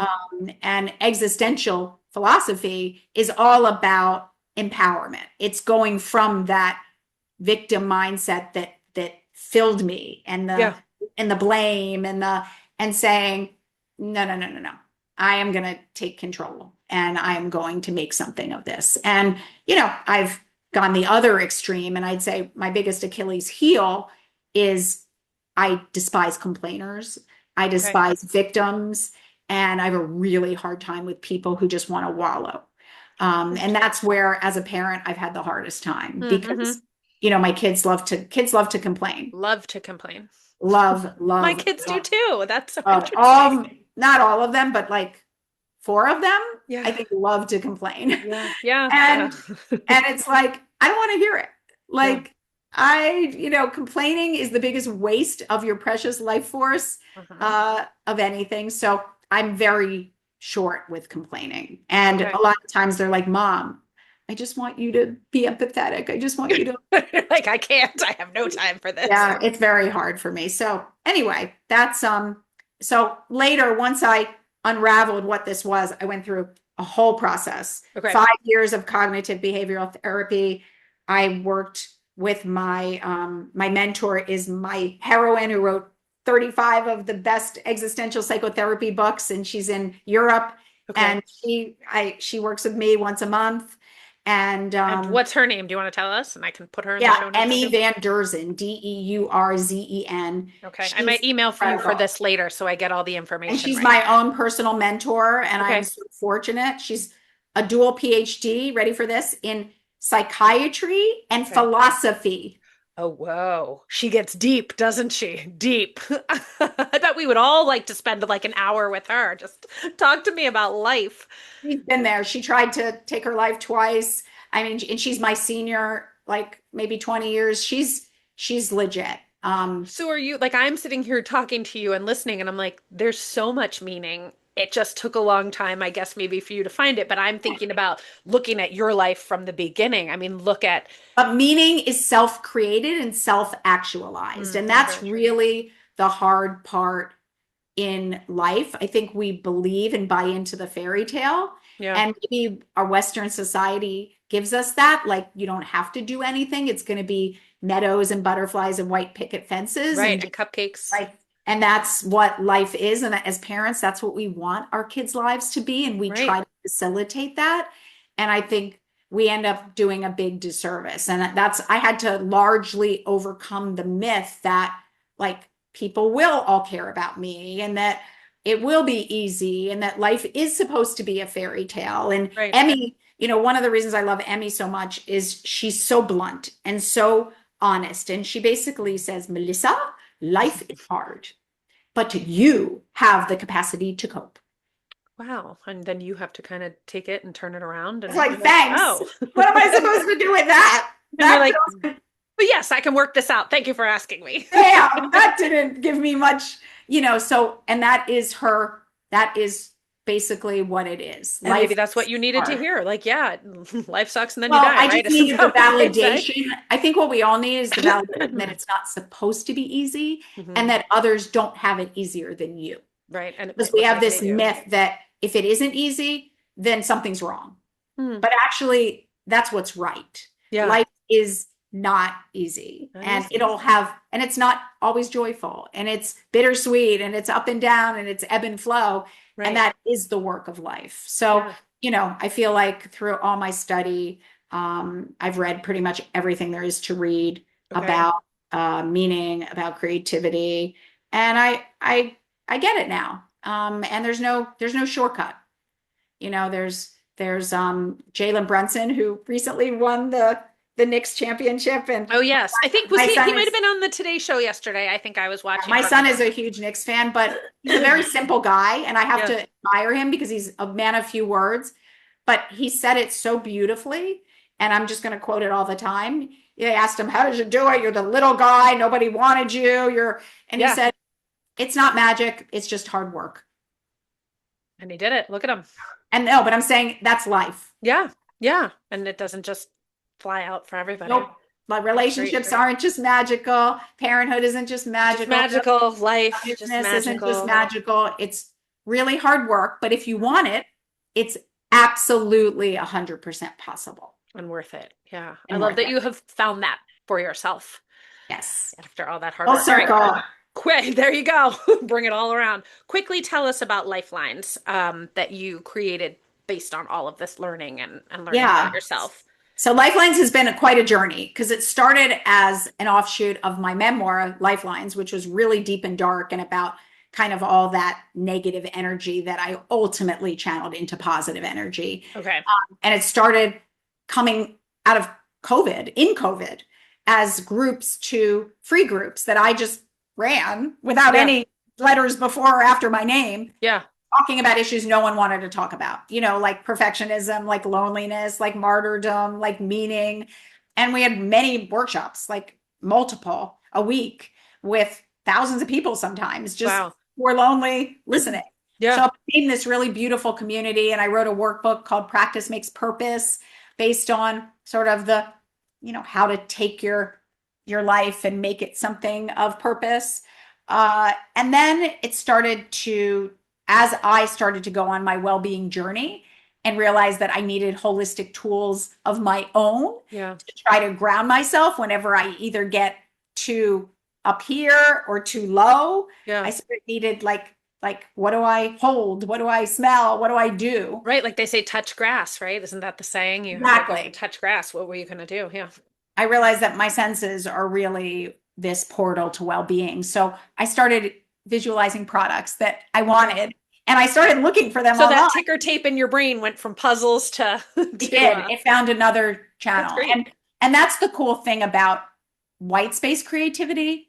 I started writing music when I was like 2 years old. Then I wrote lots of poetry, thousands of them. Then I made toys. Now I'm making well-being products. Right. Like Right. organic creativity just finds a path, Yeah. which I'm so blessed to be able to channel it into other things, And because to have made a life out of it. if Right. not, I wouldn't be here. So it has to find an outlet. So It, I have to, I always have to bring, I love Taylor Swift, love her. I no, talk about her a lot on this podcast, but my husband is also a fan. And we often say, I mean, I think she's incredibly intelligent, almost genius level. And I feel like similar with you and the people that you talk about, but my husband and I are always laughing because we're like, she has 10 albums just waiting in the background because I'm like, I feel like she, much like you're talking about, cannot turn it off. Like you she just can't. probably always has Exactly. music playing in her Yep. head and Yep. lyrics and it's just a person. And Did you listen to her interview on the New York Times? I don't think I did. Shh, don't It's tell her. really good. Trying to be your number So one fan. Yes, my of course I daughter, listened. No. you did. I didn't. No, I My have to. daughter's a Swiftie, Yeah. big time. And Was she at the wedding? I was not invited. no, but Not invited. two people she worked for 4 years were there, No and way. they took her through. She helped them pick what they were wearing, and they took her through every minute and saved her a handkerchief. So it was kind of like she was there. She Okay, felt I'm like impressed. she was She was as there. close as to being there as She possible. was. Okay. But she has met Taylor. Has she? She has. Jealous. But she wasn't invited. Darn, me neither. It's okay. I guess my invitation got lost in the mail. But anyway. But what did she But say in the interview? watch the New York watch look up recent. It's recent. It's just Yes. from I've like seen clips. it's good. It's just about the creative process and it Yeah. resonated a lot. And she talks about like writing songs and poems when she was 2. And you know what I Oh mean? I feel yeah. like it's just a way that a Yeah. person is born. And, like you, it just never stops. And we're like, well, could she just release those albums? Because she just keeps playing them in her head, but I think for her, yes, it's all the time. Similar to you, it's just all the time. So, Yeah, yeah, exactly. So creative person. you just have to oh, so now, so then as I was on my journey and I was like, I could really use this. Because I started to realize my senses are a portal to well-being. And Yeah. when I I used to think I had to punish myself. Okay. But I started to realize, no, when you delight in your senses, when you smell something great, when you touch something great, when you hear music like Taylor Swift's that you love, Right. it brings you to the Happier great place. place of presence. Yeah. So I started looking for these products, of course, couldn't find them. And then I was like, oh no, Just no, gonna no, make them. no, no, no, no, not doing more products. That was the hardest 30 years ever. And then the And you're more like, I started saying no, the more I started seeing more and more. yep, just And then can't run away, can you?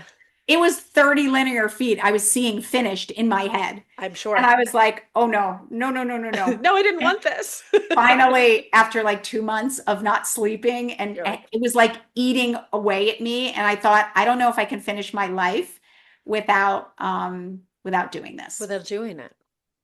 So anyway, I decided to bring them to life, and Okay. now we have Couldn't stop yourself, could you? No, we good. probably have well over 100 products I'm sure. that are about your senses and about Yeah. entering flow state, which is this beautiful state where time stops and you're completely, utterly in the moment. Love it. And So, where are they available anywhere yet? Or yes. Oh, yes, yes, oh, yes. where are they? They are pretty much everywhere. Everywhere. Okay. But we have a website, lifelines.com, Okay. Amazon, Walmart, Target, CVS, Walgreens, all independent specialty stores, which Okay. we love, the The independence. little small, yeah, the shop Yeah, small. we Okay. try to be well distributed at So this people point. can go and see all of your sensory activities. Yeah, and they're really affordable. Accessibility is most important to me. Right. So we go very low margin for ourselves, Okay. and we want to make them very affordable. Okay, I love that. And I'll link that in the show notes too, Yeah, so and my people can favorite check it out. product line ever that I've ever created over anything toys is flow art. Okay, flow art. All right. I can't wait. I'm Yeah, gonna it's look a it up maybe. guided art meditation, Okay. That sounds like fun. and That sounds like fun just it anyway, is, right? you For take it with anybody. you. It's for anybody. It's for 9 to 99, Okay. and you take it with you anywhere. And it truly interrupts your stress response. Oh, that's good to know. And some people just need that for, a couple. Everybody probably can use it at some point in time. Yes, I bring it with me wherever I go. I love that. Okay, I'm gonna look into it as soon as we're finished here. All right, I have one more big question for you, and then we'll do quick, like fun questions. If Okay. you could speak to the young Melissa, who is just beginning Melissa and Doug, what would you want her to know? I mean, I think what anybody who's in such a state of nihilism and believes that there is no meaning to life, I'd want her to know that you will find the meaning. And one day you will believe that your life was worthwhile. Love that. And for anybody who's thinking that same thing, right? Yeah. It's a shame Keep fighting. you have to go through it to find it, but it's worth The it. only way out is through. Okay. Love it. And here you are, a true example of that happening Yeah. and quite Yeah. successful, right? Yep. All right, are you ready for some fun ones? Oh, yes. Bring it Okay, the now that fun. we've dissected your entire brain, now we'll just do Yeah. some fun ones. Perfect. Salty or sweet? Salty. Salty. Okay, what's your favorite salty snack? Wow. If I could eat anything I wanted, it would be French fries. I'm Oh, really yes. legit about my diet. I love French fries. French fries. Do you like waffle fries? I like waffle fries. Yes. Oh my Any kind, gosh. right? Any kind. I haven't had them in a long time, but that would be my. Or sweet potato fry? Are you a sweet Oh, potato fry? Love a sweet potato fry. Okay, salty. What's one thing you wish more parents knew about play? oh, that it's actually the best thing to put on your resume. I love that you've played. because it's the skill that, as you started, that people need and want most that people don't have today. Hmm. That ability to be a critical, innovative thinker and problem solver is what is most needed. And it's only fostered through play. For play, you're right. That's what they say, right? Play is children's work. They say play doesn't go on a resume, but actually, I think people should start to put it on a resume. The I think, outcome of their play should go on their yeah, resume, right? As a yeah, child, I played a lot. That's what you could start a job interview with. I just want you to know, I was a big yeah. player as a kid. It's What was your amazing. favorite toy as a child? It's a great question. I didn't have a lot of toys, but I would have to say my guitar. I'm a classical Mm, guitar player. okay. It wasn't really a toy, it was a real guitar, but I made music on that and I poured out my emotions on that and I Yeah. played with that more than any other thing. And it was a good outlet for you, I'm sure. It was a really good outlet. And Barbies, right? That and Barbies. Oh, loved Barbies. Love, Loved. love, love. And I made clothes out of scraps of fabric, that I would just find. So Huh, you were inventing back then too, creating. How about yeah, it? Look at yeah. that. Well, That's great. So did you like the clothes or the actual playing? Like, were you more just the dress up of the Barbie, or did you then play with them too?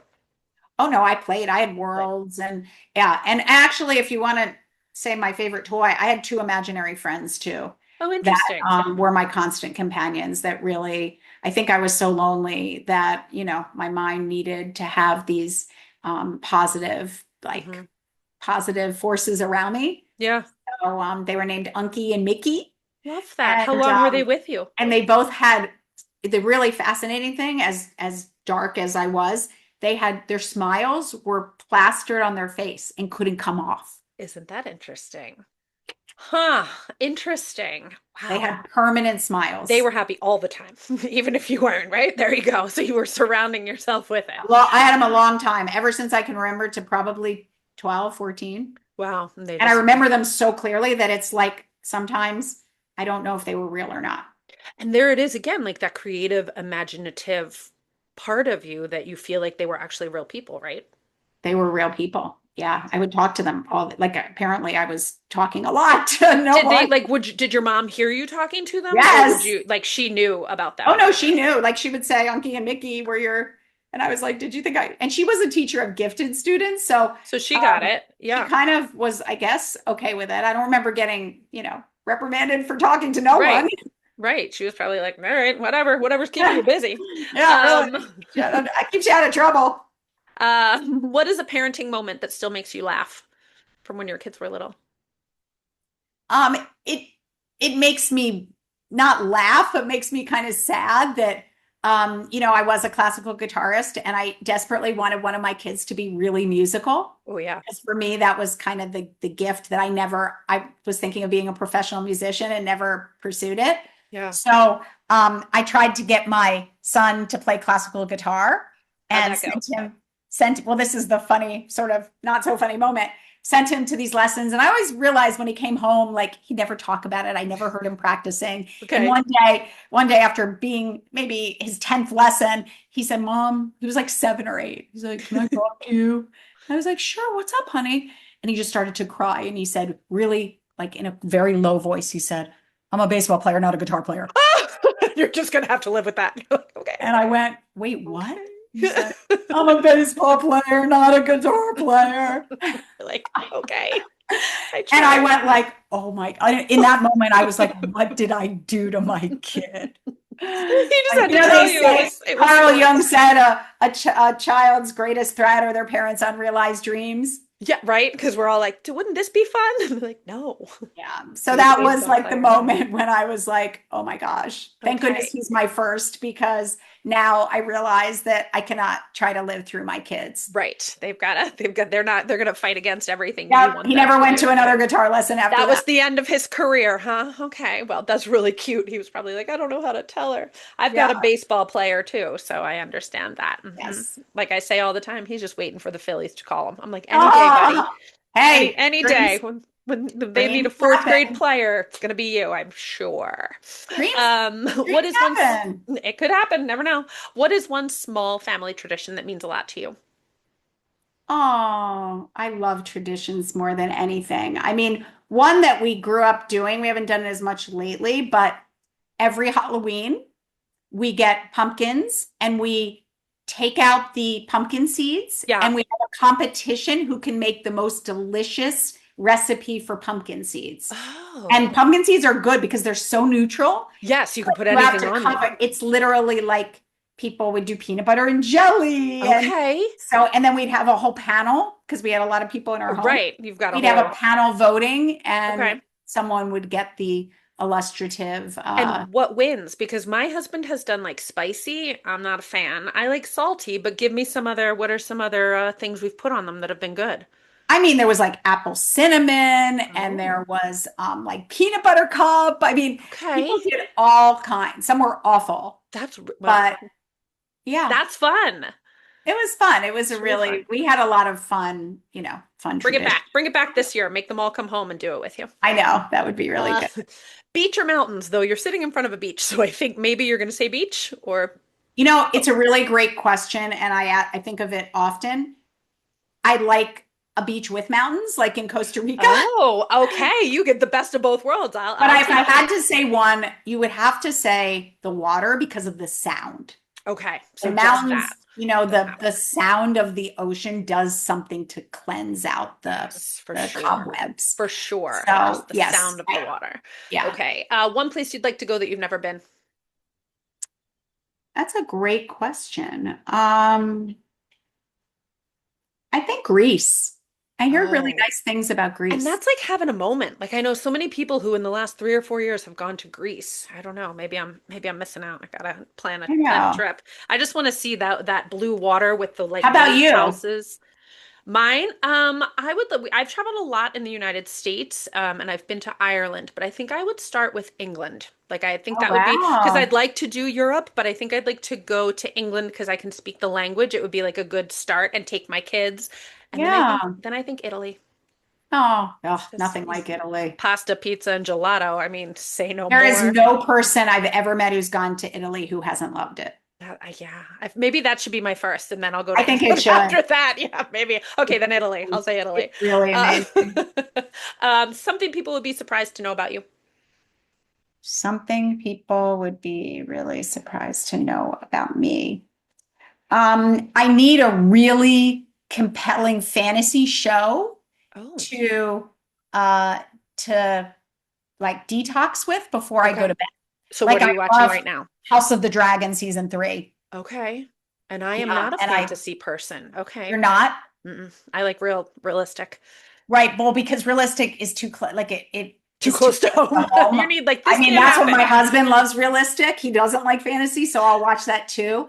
But I love thinking like I think my problems are big, and that's what Viktor Frankl did for me. It was like if he can survive, Yeah, you know, in in the a Holocaust. concentration camp, like Right. my problems are not. So when I see these folks that are facing dragons and the living in a castle, like it puts everything You're into like, I'll be okay. I think I'll be okay. That's really exactly. funny. I always joke that I fall asleep to House Hunters, like, because it's just kind of Oh mindless. So I'll yeah, be like, it's 22 minutes in and out. I'm like, let's just watch it. And then I kind of like start to fall asleep yeah. by the third you then it puts me right to bed. I'm like, they You need to never hurry know up and what they pick. choose. Yeah, I'm like, right. I'm like, they have to hurry up because I'm literally like falling asleep. Like, pick the house? And a couple more. One word you hope your children use to describe you. Authentic. Love that. Good one. And what is one thing you are still learning as a business owner? Oh. And There's it's all no about your hair. It's all about how your hair looks. there's no quick way to success. That's a great one. And you have probably learned that Yeah. several times over. Experience doesn't equal success. You just got to keep going, right? Tenacity does. There you go. My husband's like, everybody who's quote unquote an overnight success has probably been working at it for at least 5 or 10 years. I'm like, And actually, that is really true. Yeah, even the squishy craze, Nido. oh, yes. Do you know when Nido came out? It's been out I'm like, right? Hasn't it been out for a long time? 2017. Oh, okay. But I feel like we've had Nido. Like my kids have had it. And Yeah, now I'm like, why are we like nuts over Nido? Haven't we already had that's one? the But point. it's that little, what's it called? I can't think of the word. It's in the little container and it's Slime? No, it's a, I don't know, it's whatever the shape is right now. Like a dumpling. It's a dumpling Oh, shape. dumpling now. That's Yes, like what you need to dumplings. have is the dumpling. I Who know. knew? So And the good. dumplings, by the way, were on shelves for years too. Right? You're like, what made it just like the video that you were saying your kids were watching of your product 30 years ago? Like, what all of a sudden made it like resurface and become the thing? And that's the problem. You can't know, so you can't try to replicate it, Right. You just have to which is hope for what the everybody's best. trying to do now. Yes, I've seen a lot of like knockoffs. My kids are like, that's not real Neato. I'm like, okay. Okay, sorry. Well, Melissa, your story is such a meaningful reminder that success and struggle can exist at the same time. And so many people look at somebody else's life, like we have talked about, and think that they have it all figured out, while that person may be carrying something difficult that other people actually can't see. I hope that this conversation reminds listeners that it's okay to ask deeper questions and to seek help and create a life that feels most meaningful from the inside out.